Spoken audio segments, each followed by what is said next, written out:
சரஸ்வதி அதாவது முப்பெரும் தேவிகளில் சரஸ்வதி ஒருவர் ஆவாங்க. கல்விக்கு சொந்தக்காரங்க, வெண் தாமரையில் அமர்ந்திருப்பாங்க. படைக்கும் தொழிலை செய்யும் பிரம்மதேவனின் மனைவி ஆவாங்க.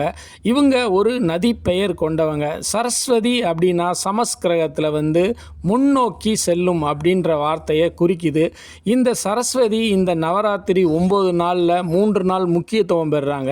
அப்படிப்பட்ட இந்த சரஸ்வதி முப்பெரும் தேவிகள் சேர்ந்து தான் அந்த மகிஷாசுரனை அழிக்க முடியும்னு சொல்லும்போது 3 தேவிகளும், அதாவது துர்க்கை, லக்ஷ்மி, சரஸ்வதி, இந்த முப்பெரும் தேவிகளும் ஒன்று சேர்ந்து அந்த மகிஷாசுரனை அழிக்கிறாங்க.